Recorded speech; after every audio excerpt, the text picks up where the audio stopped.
आइए चाल समय दूरी पर नए टाइप चाल बढ़े घटे तो समय घटे बढ़े पर आधारित प्रश्न को हम देखेंगे और इसमें जो बेसिक कॉन्सेप्ट लगेगा वो ध्यान में देखेंगे।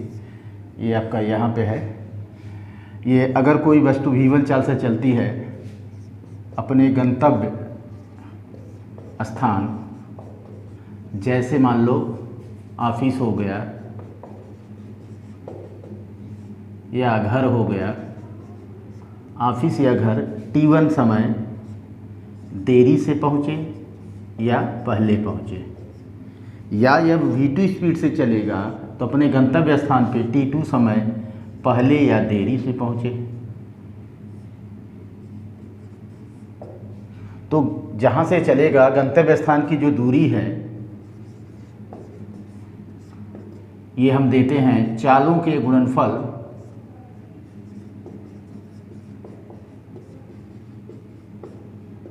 बटा चालों के अंतर गुणा समयांतर।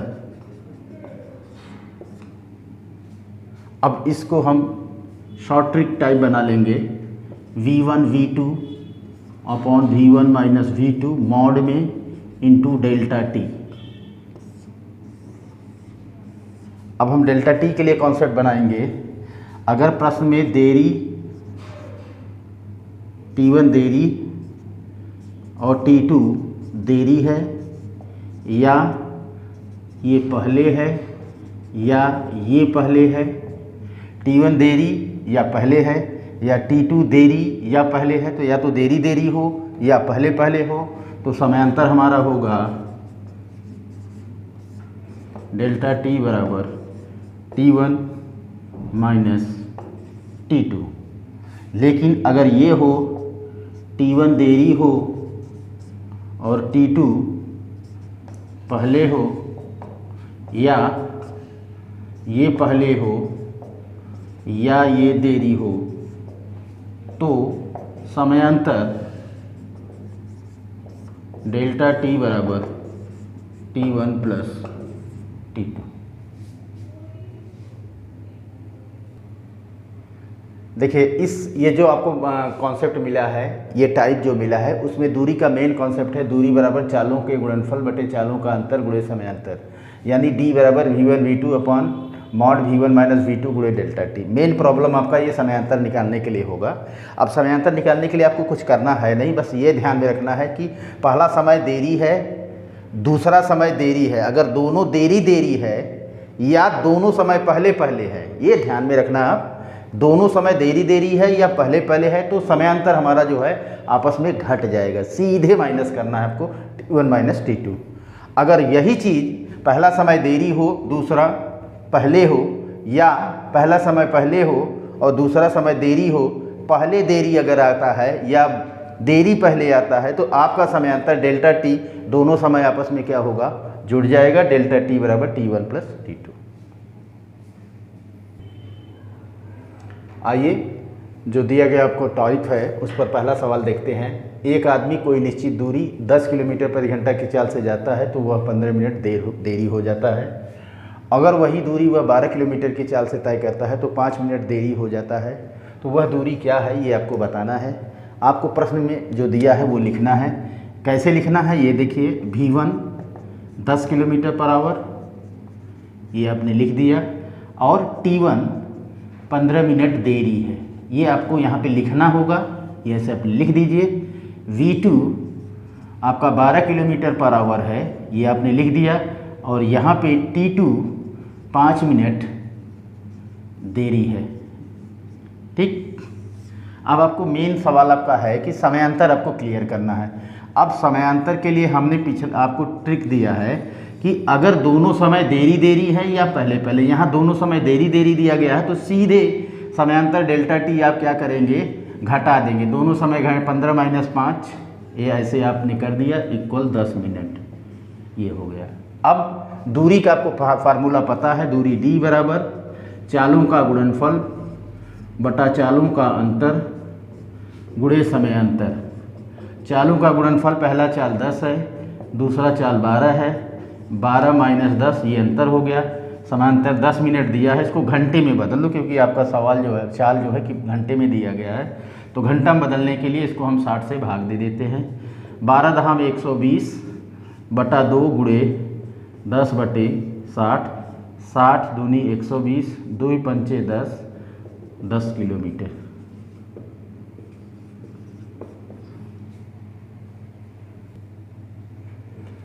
एग्जाम्पल 2, इस पर आप देखेंगे एक आदमी कोई निश्चित दूरी 30 किलोमीटर प्रति घंटा की चाल से जाता है और वह 10 मिनट देरी से हो जाता है। अगर वही दूरी वह 40 किलोमीटर प्रति घंटा की चाल से जाए तो 5 मिनट पहले पहुंच जाता है। तो वह दूरी क्या है, यही आपको बताना है। प्रश्न में हमारा दिया है V1 30 किलोमीटर प्रति घंटा, ये हमने लिख दिया। V2 40 किलोमीटर प्रति घंटा, ये हमने लिख दिया। यहाँ पे T1 हमारा 10 मिनट, ये हमने लिखा। देरी, ये वर्ड लिख डाला। और T2 हमारा है 5 मिनट, ये है। और ये क्या है, पहले है। मेन सवाल हमारा यहाँ पे है समयांतर निकालने का। मेन हमारा कॉन्सेप्ट समयांतर निकालने का है, समयांतर डेल्टा टी। अब यहाँ पे देखिए एक समय देरी का है, एक समय पहले का है। तो जब हम देरी और पहले समय आएगा तो समयांतर में आपस में क्या हो जाएंगे, जुड़ जाएंगे। 10 धन 5 बराबर 15 मिनट। फिर हमको पास दूरी का हमारे पास फार्मूला है, D बराबर V1 into V2 upon mod V1 minus V2 गुणे डेल्टा टी। चालों का गुणनफल बटे चालों का अंतर गुणे समयांतर, और हमें मेन समयांतर निकालना है, ये हो जाएगा। तो चालों का गुणनफल 30 गुणा 40 बटा 40 माइनस 30 गुणे 15 मिनट है, इसको आप घंटे में बदल लेंगे। 120 बटा 10 गुणे 15 बटे 60, 60 दूना 120, 2 पंचे 10, ये 1200 होगा, ये 20 हो गया। 15 दूना 0 से 0 कट जाएगा, 15 दूना 30 किलोमीटर। तो D बराबर आपका आ जाएगा 30 किलोमीटर। आइए समय दूरी पे एक नए टाइप 2 को देखते हैं। इसमें एक व्यक्ति एक निश्चित दूरी D को एक नियत चाल V से तय करता है। यदि वो अपनी चाल x किलोमीटर प्रति घंटा बढ़ा ले तो उसे यात्रा में T1 समय कम लगता है, और यदि वह अपनी चाल y किलोमीटर प्रति घंटा घटा ले तो उसे यात्रा में T2 समय अधिक लगता है। तो दूरी ज्ञात करना है। दूरी क्या है यही आपको बताना है। वो दूरी क्या है ये आपको बताना है, ये यहाँ पे ध्यान रखेंगे। इसको हम बेसिक से देखेंगे और फाइनल फार्मूला क्या मिलेगा वो हम निकालेंगे। यहाँ पे मान लीजिए आपकी दूरी D है, ये निश्चित दूरी हमने D बना लिया। अब ये V चाल से चलता है तो इसको समय लगता है T बराबर D बटा V। अब ये जो है चाल बढ़ा ले रहा है, x ये हमने बढ़ा दिया। अब हमारा जो समय लगता है वो ये कैपिटल T बना लीजिए, और ये T1 हो जाएगा D बटा V प्लस x। और जब ये चाल घटा दे लेता है y तो हमारा समय T2 हो जाएगा D बटा V माइनस y। ये तीनों समय आपको मिल गया है। पहले केस में जब चाल बढ़ाता है तो समय कम लगता है। इसका मतलब यहाँ पे प्रश्न में दिया गया है कि T कैपिटल T माइनस ये T1 is equal to small t1।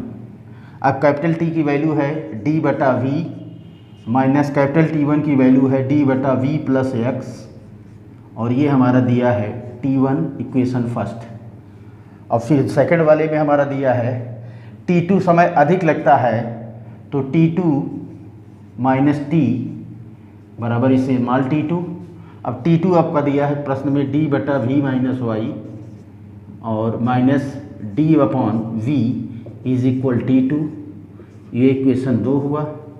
इन दोनों इक्वेशन को सॉल्व करेंगे। हल करने के बाद D का जो फार्मूला आपको मिलता है वो ध्यान में रखिएगा, और हमेशा आपको इसको लर्न करके रखना है। इस टाइप का प्रश्न आएगा, ये लंबा इक्वेशन बनेगा। कंपटीशन के लिए ये जो है ज़्यादा समय लगेगा, तो आपको समय बचाना है। समय बचाने के लिए अब डायरेक्ट इस फार्मूले को लर्न कर लीजिए। D बराबर V plus x upon x into T1, या y के टर्म में ले लेंगे V minus y upon y into T2। इसी फार्मूले का इस्तेमाल करते हुए हम एग्जाम्पल को देखेंगे। आइए जो पिछला इस टाइप 2 का एग्जाम्पल देखते हैं। एग्जाम्पल ये है कि एक व्यक्ति एक निश्चित दूरी कार से तय करता है। यदि वह अपनी चाल 6 किलोमीटर प्रति घंटा बढ़ा लेता है तो उसे यात्रा में 4 घंटे कम समय लगता है, और यदि वह अपनी चाल 6 किलोमीटर प्रति घंटा घटा ले तो उसे यात्रा में 6 घंटे अधिक लगता है। दूरी क्या है, चाल क्या है, ये दोनों आपको ज्ञात करने हैं। तो यहाँ पे पहले केस में दिया है दूरी d का जो हमारा फार्मूला है वो हम लिख लेते हैं। d equal to v plus X upon X into T1 equal v minus Y upon Y into T2। ये हम पहले लिख लेते हैं और प्रश्न के हिसाब से जो दिया है उसको कर लेते हैं। तो d और d निश्चित है, वो फिक्स है, तो हमें x दिया है 6 और हमारा दिया है T1 4, y दिया है 6, T2 दिया है 6। अब ये हम यहाँ पे रखते हैं तो हमारा हो जाएगा v प्लस 6 अपॉन 6 गुणा 4 बराबर v माइनस 6 अपॉन 6 इंटू 6। अब ये 6 से 6 कैंसिल हो जाएगा, v से v कैंसिल हो जाएगा, 2 दूनी 4, 2 तियाँ 6, ये हमारा 2v प्लस 12 बराबर 3v माइनस 18। तो ये इधर जाएगा 3v माइनस 2v बराबर 18 प्लस 12 बराबर 30। तो v बराबर आ जाएगा 30 किलोमीटर प्रति घंटा। अब ये 30 किलोमीटर एक यहाँ पे रख के हम इसकी दूरी निकाल लेंगे। तो दूरी d बराबर v का वैल्यू हम निकाले हैं 30 और फिर v 30 प्लस x की वैल्यू क्वेश्चन में दिया है 6 बटा x की वैल्यू 6 गुणे T1 की वैल्यू 4। तो 30 गुणे 36 गुणे 4 बटा 6, 6 6 के 36, 6 चौक 24 तियाँ 72, 720 किलोमीटर। ये आपका आंसर। यहाँ पे टाइप 3 देखेंगे ठहराव। दो चालों के लिए ठहराव कैसे निकालते हैं, इसके लिए एग्जाम्पल देखेंगे आप। एक बस एक निश्चित दूरी बिना रुके 60 किलोमीटर प्रति घंटा की चाल से तय करती है और यही दूरी रुक रुक कर वह 45 किलोमीटर प्रति घंटा की औसत चाल से तय करती है। तो बस प्रति घंटा कितने मिनट रुकती है, ये आपका सवाल है। इस सवाल को हम लोग बनाएंगे यूनिट मेथड से। यहाँ ध्यान दीजिएगा, ये है निश्चित दूरी हमारी। अब पहला स्पीड है ये 60 किलोमीटर प्रति घंटा बिना रुके है, और रुकने पर स्पीड हमारा है 45 किलोमीटर प्रति घंटा। अब 60 किलोमीटर प्रति घंटा है, 45 किलोमीटर प्रति घंटा है, दूरी हमें नहीं पता है तो हम 60 और 45 का एलसीएम लेके दूरी बना लेंगे। 60 और 45 का एलसीएम कितना होता है 180, ये हमने बना लिया। तो बिना रुके चाल ये है, तो बिना रुके समय हमारा हो जाएगा 180 बटा 60 3 घंटा। अगर बस रुकती नहीं है तो 180 किलोमीटर की दूरी 3 घंटे में तय करेगी। अगर बस रुक रुक कर चलती है तो 180 किलोमीटर की दूरी 45 की स्पीड से 180 बटा 45 4 घंटे में तय करती है। बिना रुके 3 घंटा है, रुकने पर यह 4 घंटा लेती है, तो इसका रुकना स्टॉप कितना हुआ, ठहराव कितना हुआ 4 माइनस 3 1 घंटा। अब ये 1 घंटा रुकती है किस में, 4 घंटे वाले समय पर। 4 घंटे पर यह रुकती है, 4 घंटे पे स्टॉप है इसका 1 घंटा, तो 1 घंटे पे हो जाएगा इसका 1/4 घंटा। अब इसका मिनट बना लेंगे, 1/4 गुणे 60, 4 एकम 4 15, ये 15 मिनट आपका ठहराव हुआ। 1 घंटे पे यह कितना मिनट रुकती है 15 मिनट। अगर आपको ये लगता है कि ये थोड़ा सा हमें कठिन लग रहा है, इस सवाल को आप एक ट्रिक के माध्यम से लगा सकते हैं। ये ट्रिक्स ले लीजिए आप। मसाला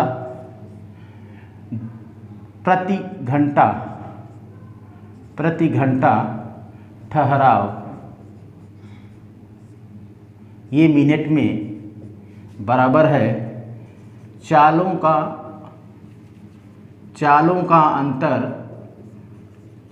का अंतर बटा बिना रुके चाल गुणे 60, ये जो आएगा वो मिनट में आएगा। चालों का अंतर, चाल हमारे पास दो हैं, एक 60 है 45 है, तो चाल का अंतर हो जाएगा 60 माइनस 45। जब नहीं रुकती है बिना रुके इसकी चाल है 60, ये अपॉन 60 कर दिया गुणे 60, और ये मिनट में हो जाएगा। 60 से 60 हमारा कैंसिल हो जाएगा, 60 माइनस 45 ये 15 मिनट, ये आपका आंसर हो जाएगा। आइए इसको जो है एक बार और देखते हैं, और ये इसको हम कैसे बनाए हैं इसको ध्यान दीजिए आप। बस जो है बिना रुके जो है निश्चित दूरी को 60 किलोमीटर प्रति घंटे की चाल से तय करती है, और जब वह रुक रुक कर चलती है तो उसकी औसत चाल जो है 45 किलोमीटर प्रति घंटा है। तो वह बस प्रति घंटा कितने मिनट रुकती है, ये आपका सवाल है। यहाँ पे ध्यान दीजिए कि बस की बिना रुके चाल 60 किलोमीटर प्रति घंटा है और रुकने पर इसकी चाल 45 किलोमीटर प्रति घंटा है। तो दूरी हमें नहीं पता है, तो दूरी हम बनाएंगे 60 और 45 का लसर एलसीएम। 60 और 45 का लसर एलसीएम कितना होता है 180। तो 60 की स्पीड से चलेगी, 180 किलोमीटर को वो बिना रुके कितने समय में तय करेगी, T1 समय, T1 बराबर दूरी 180/60 3 घंटा। लेकिन अगर यही दूरी वह रुक रुक कर 45 की स्पीड से तय करेगी तो कुल कितना समय लगेगा, 4 घंटा। तो बिना रुके यह 3 घंटा समय लेती है, रुक रुक कर यह चलती है तो 4 घंटा समय लेती है। इसका मतलब इसने ये कितनी रुकी, 4 - 3 1 घंटा। अब 1 घंटा रुकी है, किस समय पे रुकी है, 3 घंटे पे या 4 घंटे पे। तो यहाँ पे आप ध्यान दीजिए कि रुकने पर, तो जिस समय पे यह रुकी है तो ये 4 घंटा रुकने वाला समय है, इस पर यह रुकी कितनी है, 1 घंटे। तो 4 घंटे पे स्टॉप हुआ है वह 1 घंटा, तो 1 घंटे पे कितना हो जाएगा, 1/4 घंटा। इसका मिनट बना लीजिए, 1/4 1 घंटा में 60 मिनट होता है, 4 15 में 60 तो 15 मिनट आ गया। अगर आपको ये नहीं करने क्लियर नहीं हुआ है तो आप कुछ मत करिए, जो है ये छोटा सा ट्रिक्स है उसको आप याद रख लीजिए। प्रति घंटा ठहराव जो है मिनट में, प्रति घंटा ठहराव मिनट में जो आपका फार्मूला है वो ये है, चालों का अंतर बटा बिना रुके चाल गुणे 60 मिनट। अब चाल हमारे पास 60 और 45 है, तो 60 - 45, बिना रुके चाल हमारा कितना है 60 गुणा 60, तो ये हमारा कितना आ गया, 60 से 60 कैंसिल, 60 - 45 15 मिनट।